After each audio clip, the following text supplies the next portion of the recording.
Buenos días. Universidad Nevet agradece su asistencia a esta sesión webinar. El día de hoy nos acompaña el doctor Hugo Gutiérrez Leonard. El doctor Hugo es cardiólogo intervencionista, egresado de la Escuela Médico Militar, del Instituto Nacional de Cardiología y del Centro Médico Nacional La Raza. Es miembro numerario de la Academia Mexicana de Cirugía y actualmente labora en el Hospital Central Militar. El día de hoy nos presenta el tema patrones ECG de las arritmias activas ventriculares. Las indicaciones para los asistentes son las siguientes. En la parte superior de su pantalla encontrarán unos iconos. Uno de ellos es un signo de interrogación. Si durante la ponencia tuvieran alguna duda, pueden agregarlas dando clic en el icono antes mencionado. Al finalizar la ponencia se dará respuesta a cada una de ellas. Sean bienvenidos. A continuación, cedo el micrófono al doctor Hugo Gutiérrez Leonard. Muy buenos días, tengan todos ustedes. El día de hoy vamos a abordar este tema que es muy importante, las arritmias ventriculares, ya que por su gravedad y su riesgo de muerte súbita y paro cardiorrespiratorio, por eso debemos de estar muy atentos en el diagnóstico de estos padecimientos, que se manifiesta principalmente en pacientes que sufren alguna cardiopatía, por ejemplo, como el infarto agudo del miocardio, que se presentan estas arritmias, la taquicardia ventricular, la fibrilación ventricular, que en muchos casos no son arritmias letales, lo cual el diagnóstico oportuno en un evento de infarto agudo del miocardio, con un tratamiento de una cardioversión, pues puede salvar la vida a los pacientes. Por eso es que este tema es de suma importancia.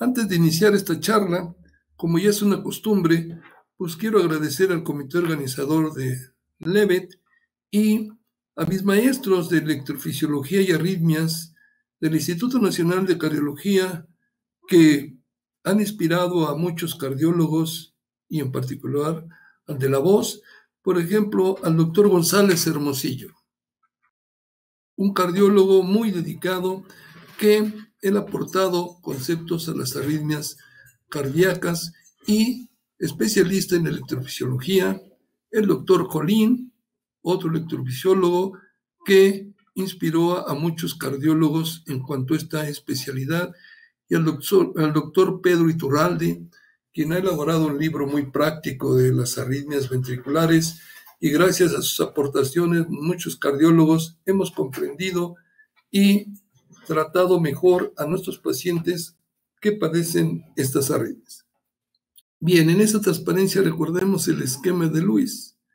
Aquí lo que vamos a tratar de explicar, por ejemplo, recordando este esquema, recuerden que este círculo negro es el nodo sinusal, aquí está la A del espacio de la aurícula que despolariza la aurícula, nos da la onda P, después pasa por una unión auriculoventricular, es el espacio que está terminando la P a la onda Q o a la onda R, y después abajo el ventrículo, o sea, la despolarización del ventrículo, que es el QRS.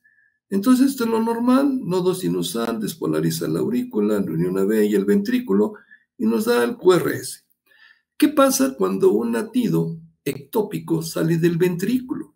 Vean cómo se adelanta, o sea, aquí va un espacio, se adelanta este espacio, despolariza el ventrículo y nos da la imagen del extrasístole ventricular, que se origina en el ventrículo y el estímulo sube a la unión AB y aquí se bloquea. Y entonces el otro estímulo que viene del nodo sinusal, pues también se bloquea porque este estímulo que se da en el ventrículo deja las fibras en lo que se llama periodo refractario e impide que baje este estímulo. Entonces por eso está la extrasístole ventricular y vemos aquí la onda P. Hace una pausa compensadora y después ya el latido es normal. Esto es para explicar por qué la morfología del extrasístole ventricular, que es con bloqueo de rama derecha o bloqueo de rama izquierda, y cómo va muy cercano al latido previo, decimos se adelanta. Entonces esto es la explicación de un extrasístole ventricular. Nuevamente aquí latido normal, nuevamente viene un extrasístole y esta logró subir hasta el nodo sinusal.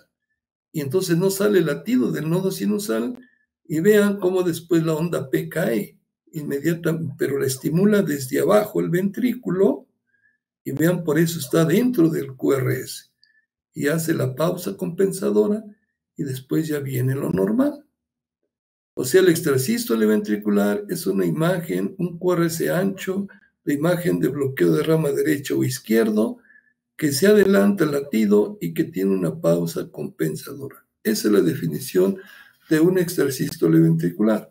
¿Por qué hago tanto hincapié en esto? Porque estas extrasístoles son las que nos pueden llevar a una taquicardia ventricular, a una fibrilación ventricular, a un flutter ventricular, que son arritmias muy, muy graves.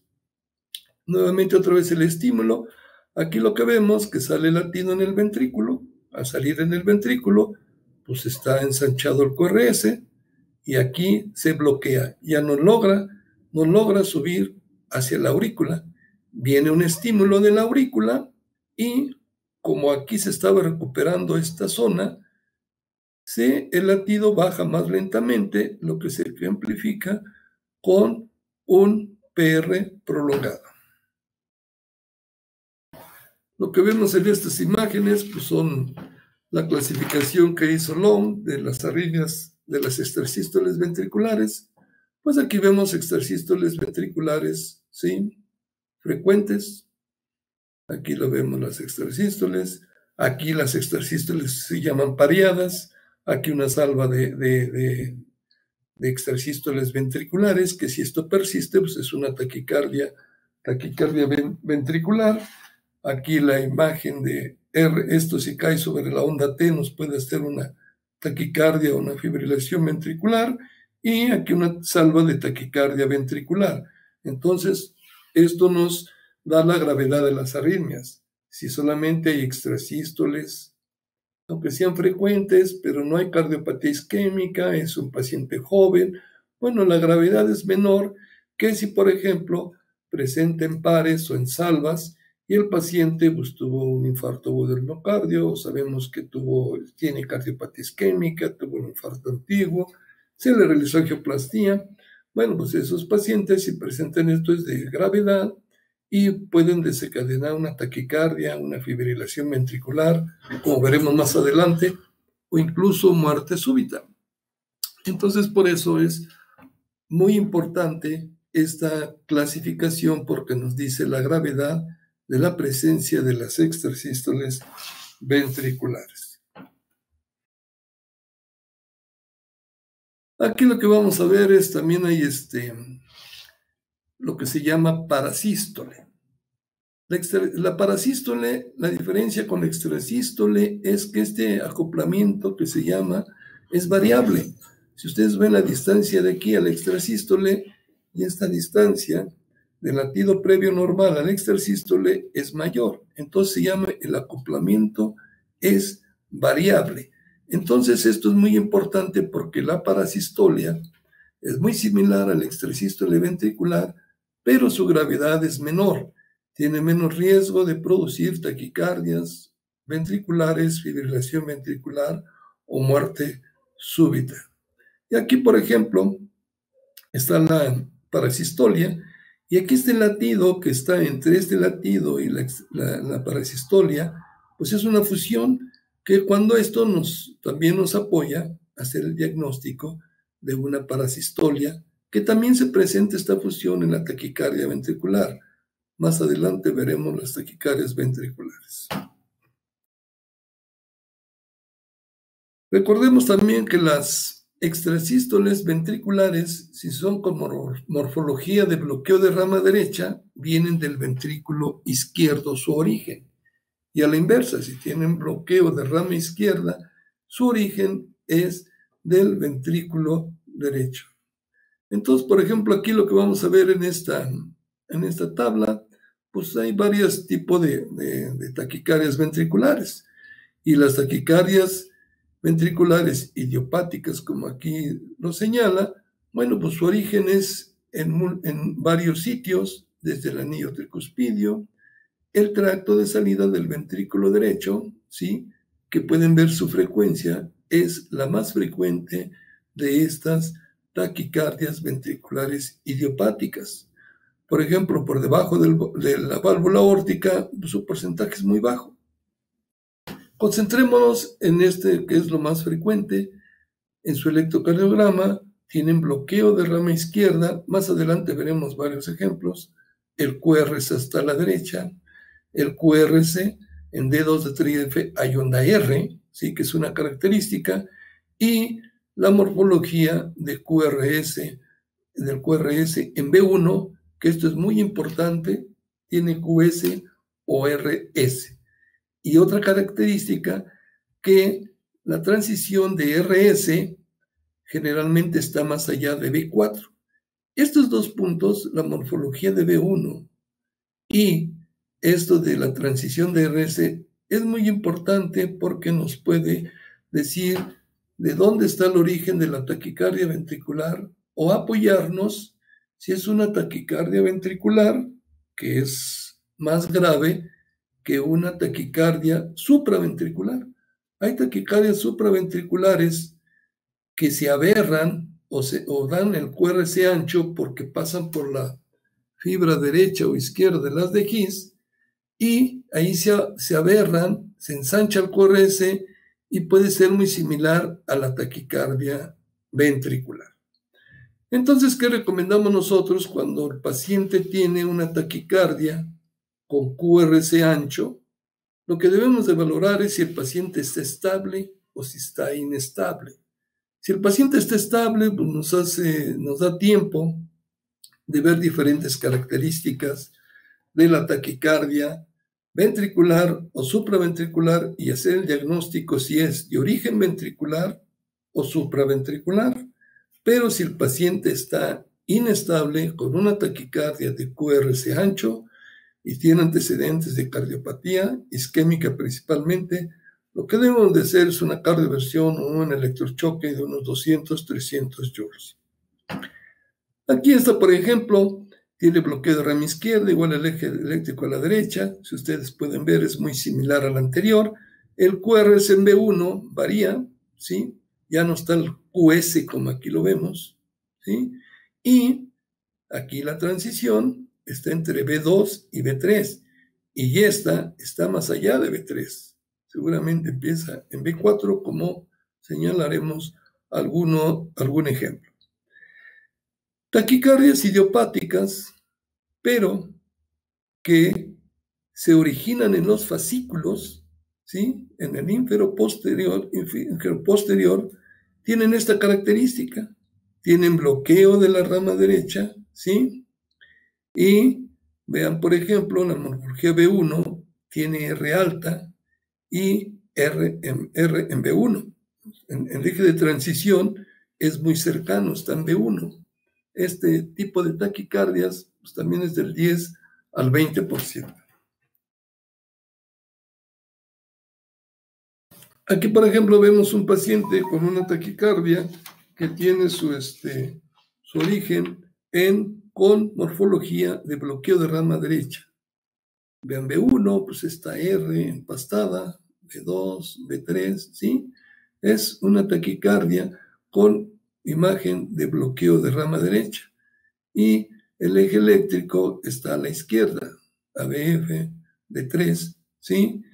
Y esto nace del fascículo ínfero-posterior, como la que mencionamos en la tabla anterior, en la parte inferior, ¿sí? Es relativa, su frecuencia es lenta, como mencionan aquí, y aquí, por ejemplo, ya está la taquicardia, y como podemos observar aquí, ya se va formando, ya está la onda P, la onda P, la onda P.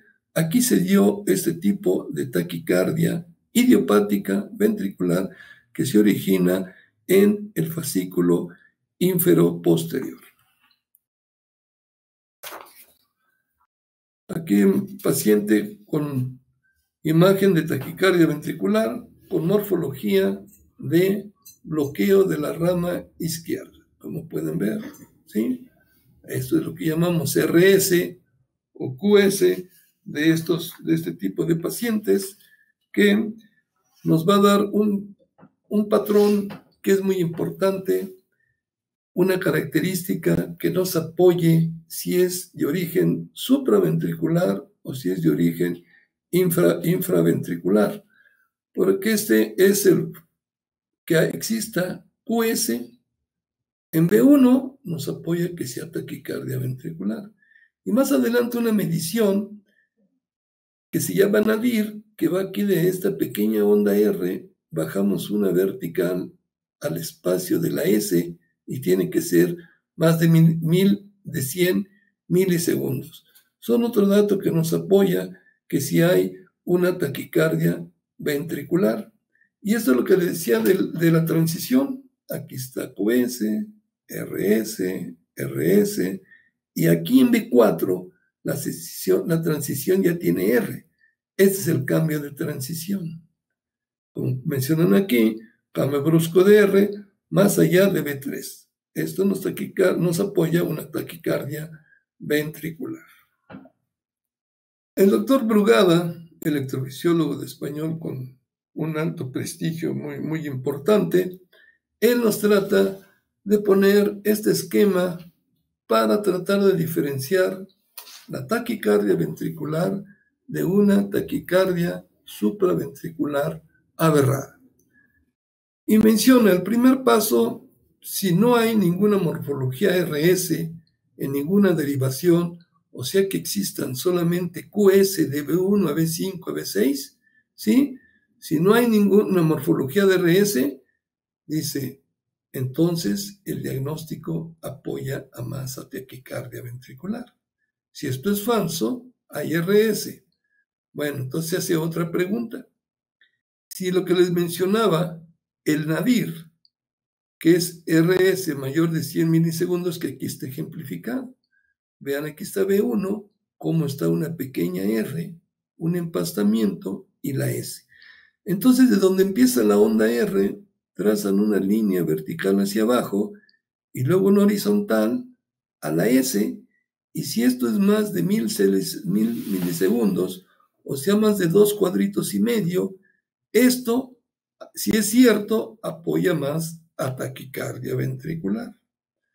Si no es cierto, pues se hace otra pregunta. ¿Existe disociación aurículo-ventricular? O sea que el ventrículo late por su parte, se estimula por su parte y la aurícula por su parte. Este es un dato muy característico de taquicardia ventricular. Entonces esto apoya a taquicardia ventricular. Y también lo que mencionan, ciertos que veremos adelante, por los datos morfológicos, sí, en B1, B2 y B6. Si hay ciertas características, nos apoya más a taquicardia ventricular. Entonces lo que trata el doctor Brugada con este esquema, ¿sí?, o algoritmo, es tratar de diferenciar si la taquicardia de QRS ancho es ventricular o es supraventricular. Entonces, esto nos ayuda a hacer esa interpretación, repito, en pacientes que tienen estabilidad hemodinámica, pues nos es muy útil el diagnóstico de diferenciar si es supraventricular aberrada o es ventricular, porque el tratamiento es distinto. En este esquema, pues podemos ver, ¿sí?, es una taquicardia ventricular, y aquí está lo que les había mencionado también. En B1, si medimos el nadir, pues también nos apoya a una taquicardia ventricular, y la imagen en B6, que tiene una R y S profunda, y principalmente esto.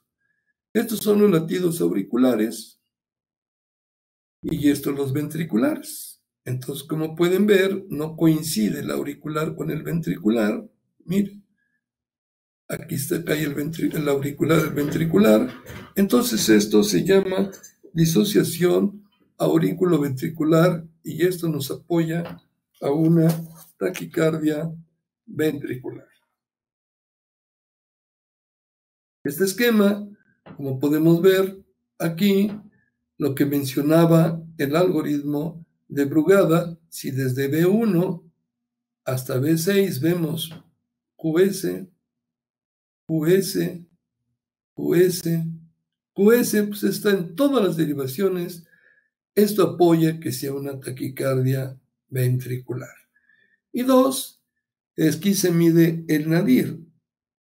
De esta parte se traza una línea vertical y de aquí a la onda S, si son más de 100 milisegundos, pues apoya a una taquicardia ventricular.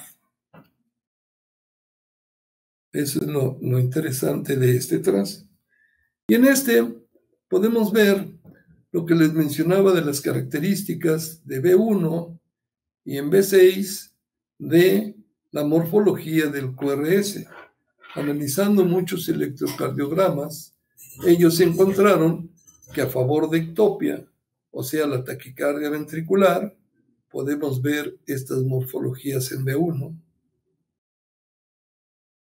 y especialmente vean esta morfología en B6. Realmente es un QS empastado, R pequeña es empastada.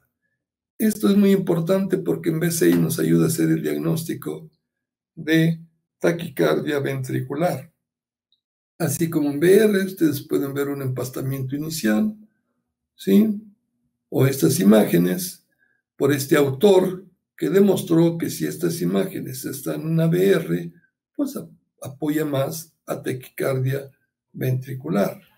Y cuando hay con bloqueo de rama derecha, en BF, si existe este patrón, vean aquí el negativo, pues esto apoya más a taquicardia ventricular. Y ante un QRS ancho con patrón de bloqueo de rama izquierda, ¿sí? Estos patrones pues nos apoya más a taquicardia ventricular. Podemos hacer un poco de diferencia con la aberrancia. Aquí el empastamiento es inicial más que en la taquicardia ventricular. Y ustedes pueden ver en B6 como aquí hay R, ST, a diferencia de taquicardia ventricular que vean es QS o empastada la onda S. Es un dato importante que nos ayuda a hacer el diagnóstico diferencial. Pueden ver en BR como aquí es positivo, en la taquicardia ventricular principalmente, y cuando es supraventricular, en la BR es negativo, empastamiento de la onda S. Eso es el patrón de una aberrancia. Y aquí en BF, aquí podíamos ver que era QS, y cuando es aberrada, pues es más positivo o empastamiento positivo en BF con bloqueo de rama derecha. Repito, son características que ellos analizaron muchos electrocardiogramas y ayudaron a diferenciar una taquicardia ventricular de una supraventricular. Hay otros criterios de Wellens que mencionan también que el ensanchamiento del QRS, si es un poco irregular, y otras características que nos ayudan a diferenciar este tipo de taquicardias. Aquí lo que tenemos es un paciente que presenta una taquicardia ventricular y vemos cómo en este electrocardiograma, pues ustedes pueden ver, no hay RS, es un QS. Pues seguramente aquí hay un paciente que tuvo un infarto agudo del miocardio asociado. Entonces, aquí pueden ver cómo el QRS está a la izquierda, de 3 a BF, desviación a la izquierda, ¿sí? Y posteriormente, cuando está la taquicardia, podemos ver cómo se manifiesta la onda, una R pequeñita, a diferencia de el QS que estaba en este electrocardiograma. Y pueden ver el ensanchamiento del QRS, no vemos las ondas P, y aquí se manifiesta el eje a la izquierda, una taquicardia ventricular. Y aquí en el electro de base, pues ya tenía complejos de extrasistolia ventricular, ¿sí? Que son muy parecidos a los complejos que vemos en la derivación B1 o B3. Es aquí otro ejemplo de taquicardia ventricular con un antecedente, repito, cuando hay QS en el electrocardiograma de base de un paciente que tuvo un infarto antiguo del miocardio. Aquí nuevamente, vean aquí el QS, ¿sí? De este paciente. Vean aquí QS, QS, QS. Hasta acá la transición está hasta B5. Pues es un dato que nos apoya que es una taquicardia ventricular. Con bloqueo de rama izquierda es un paciente que vemos aquí también el RS. Aquí estaba también muy alto el RS y es un paciente con bloqueo de rama izquierda que nos apoya a una taquicardia supraventricular. Los criterios, como mencioné, para una taquicardia ventricular, pues sí, son latidos que se llaman de captura. Aquí podemos ver nuevamente el esquema como un trazo normal, la onda P, baja la aurícula, nos da la onda P. Baja el ventrículo, nos da el QRS. Y aquí salió latido del ventrículo, el QRS ancho, y la onda P está aquí escondida. Pero cada uno, el ventrículo late por su parte y da el QRS, y la aurícula late por su parte y da una aurícula escondida en la onda T por la frecuencia tan rápido. Entonces, por ejemplo, aquí sale una extrasístole ventricular, ¿sí? No hay onda P, salió otra extrasístole ventricular y aquí hay una onda P. O sea, cada uno está latiendo por su parte. Eso se llama disociación aurículo-ventricular. Y pueden ver aquí el origen, aquí hay una onda P. Viene y despolariza la aurícula y esto se llama una captura, ¿sí? Salió un latido desde el nodo sinusal y capturó el ventrículo durante la taquicardia ventricular. Entonces, cuando existen capturas que aparecen en el 5% o 3% de las taquicardias ventriculares, pues esto nos hace el diagnóstico de que es una taquicardia ventricular. Desafortunadamente, en un bajo porcentaje se presentan. Después viene otra vez el latido de la taquicardia ventricular. Aquí viene otro latido, ¿sí? Y vean, aquí es otra captura, pero aquí se pueden ver el QRS está entre este latido y entre este está más delgado. Pues esto es una fusión. Como viene el latido de la aurícula al nódulo AB, pero aquí salió un latido del ventrículo. Entonces, a nivel del ventrículo se funden, ¿sí? Entonces, por eso, el trazo es un QRS más angosto y esto es una fusión que también aparece en el 8% de los pacientes con taquicardia ventricular. Pero repito, en encontrar una taquicardia ventricular, que aquí la tenemos, disociación aurículo-ventricular, con presencia de capturas y fusiones, ese es un diagnóstico de taquicardia ventricular. ¿Por qué es importante hacer el diagnóstico?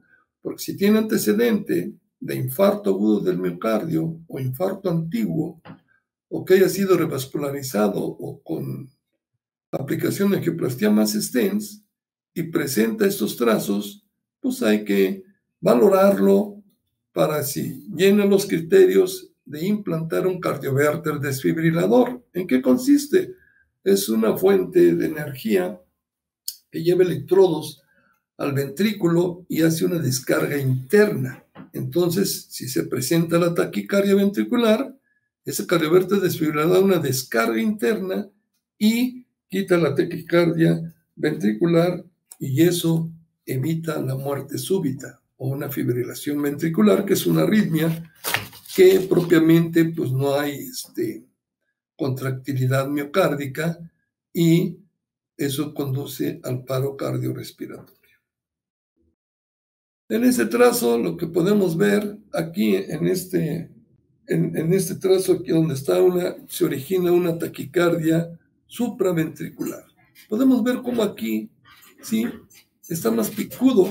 Aquí es donde hay una onda P que desencadena la taquicardia supraventricular. Pueden ver el cuero es un poco más angosto y va precedido de una onda P que desencadena la taquicardia supraventricular.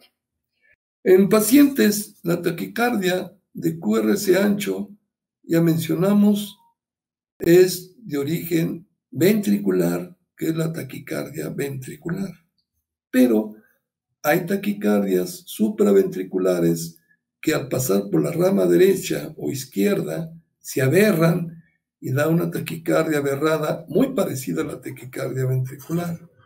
O hay otro tipo de taquicardias que afortunadamente son poco frecuentes, que es cuando conducen por un haz anómalo, que se llama haz de Kent.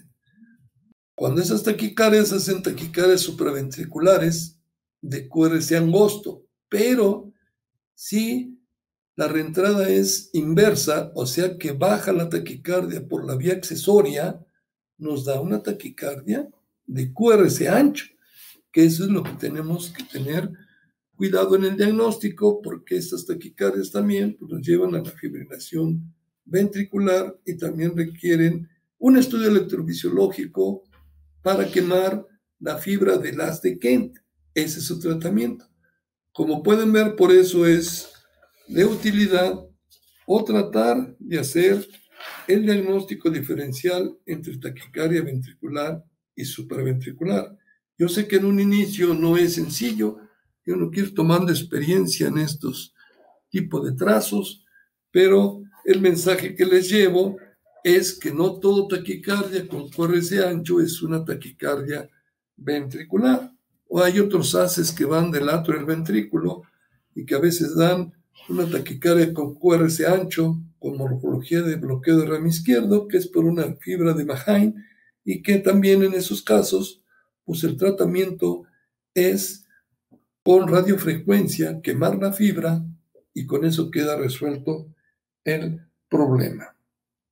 Y también cuando es el caso de una taquicardia que se llama antidrómica, que baja por la vía accesoria, bueno, pues podemos apoyar más el diagnóstico porque en la derivación B4 hay un QS, entonces eso nos apoya más que esa taquicardia sea por una vía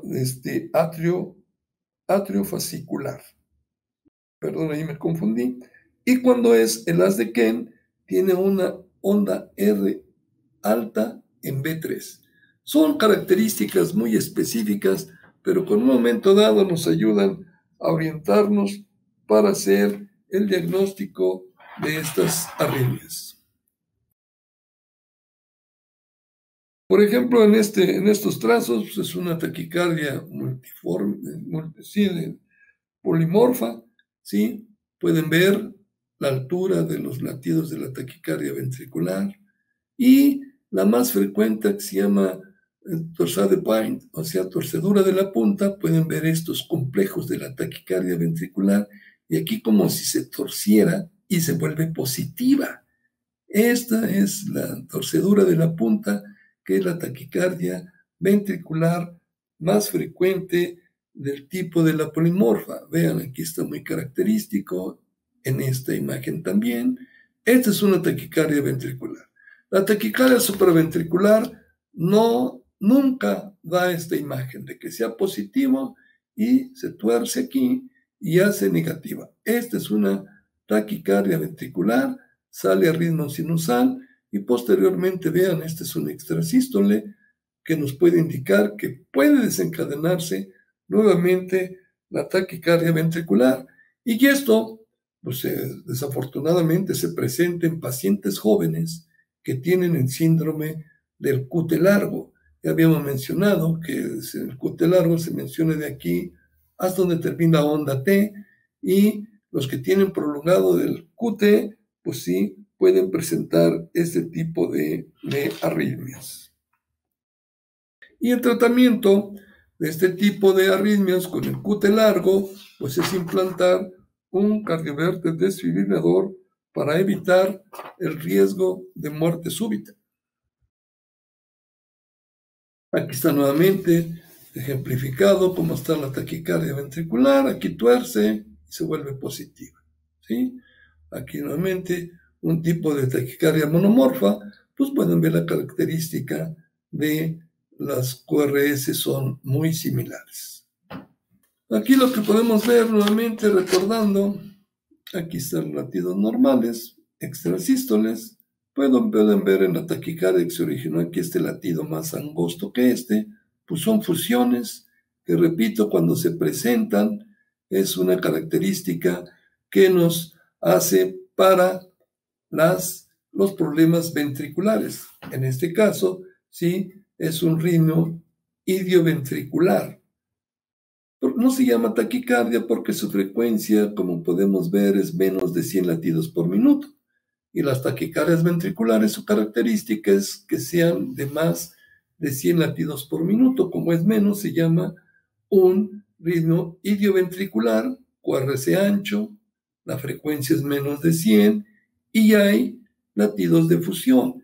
Esto también puede degenerar en una taquicardia ventricular, por eso es que tener cierto cuidado al hacer el diagnóstico de este trazo, porque nos confundiríamos con bloqueo de rama derecha o izquierdo, pero no tiene la onda P. Al no tener onda P, quiere decir que se origina del ventrículo este tipo de ritmo idioventricular asociado. Como pueden ver, son ciertas características. Hay que ser acucioso, meticuloso en los trazos del electrocardiograma, pero, repito, es una herramienta muy útil, muy rápida, muy económica, sobre todo muy rápida de detectar la gravedad de una arritmia en un paciente que llega al servicio de urgencias, que haya tenido un síncope, ¿sí? Para aclarar el diagnóstico y dar el tratamiento inmediato en el servicio de urgencias. Entonces, repito, los latidos de fusión son de suma importancia. Es otra de las arritmias que se originan en el ventrículo, que son muy graves, que son muy rápidas. Aquí está el latido normal. Aquí viene un extrasístole y pueden ver es una taquicardia muy rápida, regular el RR, QRS ancho, y esto es un flutter ventricular. Es una arritmia, repito, muy rápida, la frecuencia de 300 latidos por minuto, es muy regular el RR, o sea, quiere decir que está a la misma distancia, ¿sí? No hay línea isoeléctrica, como pueden ver aquí sube, va, no hay línea isoeléctrica y no se aprecia la repolarización. Esta es la repolarización de la onda T, pues pueden ver cómo no se aprecia. Aquí está, miren, ¿sí? No hay repolarización, es regular, muy rápido. Este es un flutter ventricular, ¿sí? Entonces, esto, repito, pues puede degenerarse a una taquicardia ventricular o fibrilación ventricular o dar incluso paro cardiorrespiratorio. Y como en este caso, pueden ver como aquí estuvo el choque del cardiovértero implantable y miren, sale a ritmo sinusal y aquí tiene otros latidos ectópicos y aquí ya toma el ritmo sinusal. Esto prácticamente le salva la vida al paciente, repito. Esto se puede presentar en síndromes de QT largo, pacientes que han tenido infarto o antecedentes de isquemia miocárdica importante. Por eso es que estos trazos hay que tenerlos en mente. Como pueden ver, este trazo no es difícil de diagnosticar. Y, repito, si el servicio de urgencias llega al paciente con ese trazo y está inestable, o sea, presión baja, etcétera, etcétera, pues hay que hacer un electrochoque para salvarle la vida. Aquí pues es el origen de este tipo de arritmias ventriculares, que puede ser un tipo rotor, una foco ectópica, ¿sí? Para donde está originando la dispersión de los potenciales en el ventrículo y dar como resultado, como menciona aquí, una conducción fibrilatoria. O sea que el corazón estuviera como nomás temblando, no se contrae y entonces pues eso baja el gasto cardíaco y pone al paciente en una situación muy grave. Vamos a ver aquí nuevamente, pues está el ritmo ventricular muy rápido, ¿sí? Taquicardia ventricular, el flutter ventricular, ¿sí? Y que son realmente latidos de fibrilación ventricular, pueden observarlo, ¿sí? Múltiples ondas de diferentes tamaños, diferentes altitudes, que presenta el electrocardiograma.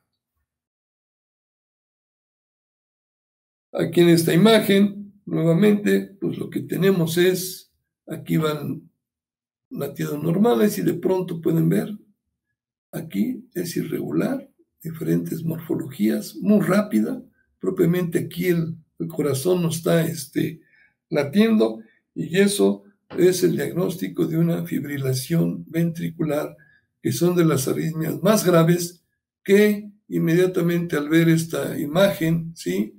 Pueden ver, es extremadamente rápida, de 300 a 400 latidos por minuto, ¿sí?